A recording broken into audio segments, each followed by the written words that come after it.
আইন, বিচার ও সংসদ বিষয়ক উপদেষ্টা ডক্টর আসিফ নজরুল বলেছেন, কোনো সংস্কার হয়নি বলে তুচ্ছ-তাচ্ছিল্য করা ঠিক হবে না। অল্প সময়ে এত বেশি সংস্কার বাংলাদেশের ইতিহাসে কখনোই হয়নি বলে দাবি করেন তিনি। রাজধানীর সেজাব মিলনায়তনে বিচার বিভাগের স্বাধীনতা এবং আইন শাসন বিষয়ে এক নীতি সংলাপে এসব কথা বলেন তিনি। আইন উপদেষ্টা বলেন, বিচার বিভাগকে স্বাধীন করার ক্ষেত্রে যা করা দরকার সব করেছে সরকার।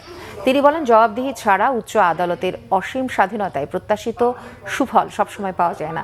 সংলাপে আন্তর্জাতিক অপরাধ ট্রাইব্যুনালের chief prosecutor advocate Tajul Islam বলেন, যে কোনো ঘটনাকে মব বলার পেছনে জুলাই বিপ্লবকে প্রশ্নবিদ্ধ করার অপচেষ্টা চলছে।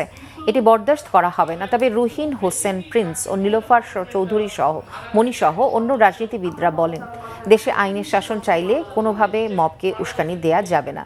অনুষ্ঠানে প্রধান অতিথির বক্তব্যে আসিফ নজরুল বলেন, প্রধান বিচারপতির কিছু সিদ্ধান্তে গণতন্ত্রায়ন দরকার। বলেন, সংস্কারের সুফল পেতে অন্তর্বর্তী সরকার বেশ খানিকটা অগ্রসর হয়েছে। সরকারের বিষয়টি বেগবান করার ক্ষমতা নির্বাচিত সরকারের বলে মন্তব্য করেন আইন উপদেষ্টা।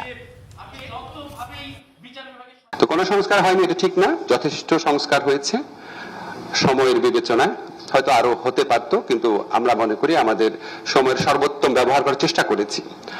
আরেকটা হচ্ছে, যা হয়েছে সেটাকে নিয়ে তুচ্ছ-তাচ্ছিল্য করা। যেমন আপনারা দেখবেন পুলিশ সংস্কার কমিশন, বিশেষ করে যে আইনটা নিয়ে আমারও প্রচন্ড হতাশা আছে। যেরকম করতে চেয়েছিলাম করতে পারি নাই, সরকারে আছি, কোথায় বাধা আছে বলতে পারবো না, একসময় নিশ্চয়ই পারবো। তো তারপরও যেটা হয়েছে সেটা কি এতই তুচ্ছ, যেখানে আগে স্বরাষ্ট্র মন্ত্রণালয়ের পাশাপাশি কোনো মতামত রাখারই স্কোপ ছিল না, সেখানে একটা নিরপেক্ষ ফোরাম থেকে অ্যাটলিস্ট মতামত রাখার স্কোপ তৈরি হয়েছে। সো আমার যদি এক্সপেকটেশন 10 থাকে, অ্যাটলিস্ট আমি তো 4 অ্যাচিভ করেছি।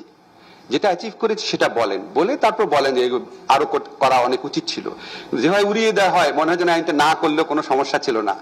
আমি আপনাদের সাথে একটু দ্বিমত পোষণ করছি যারা সমালোচনা করছেন।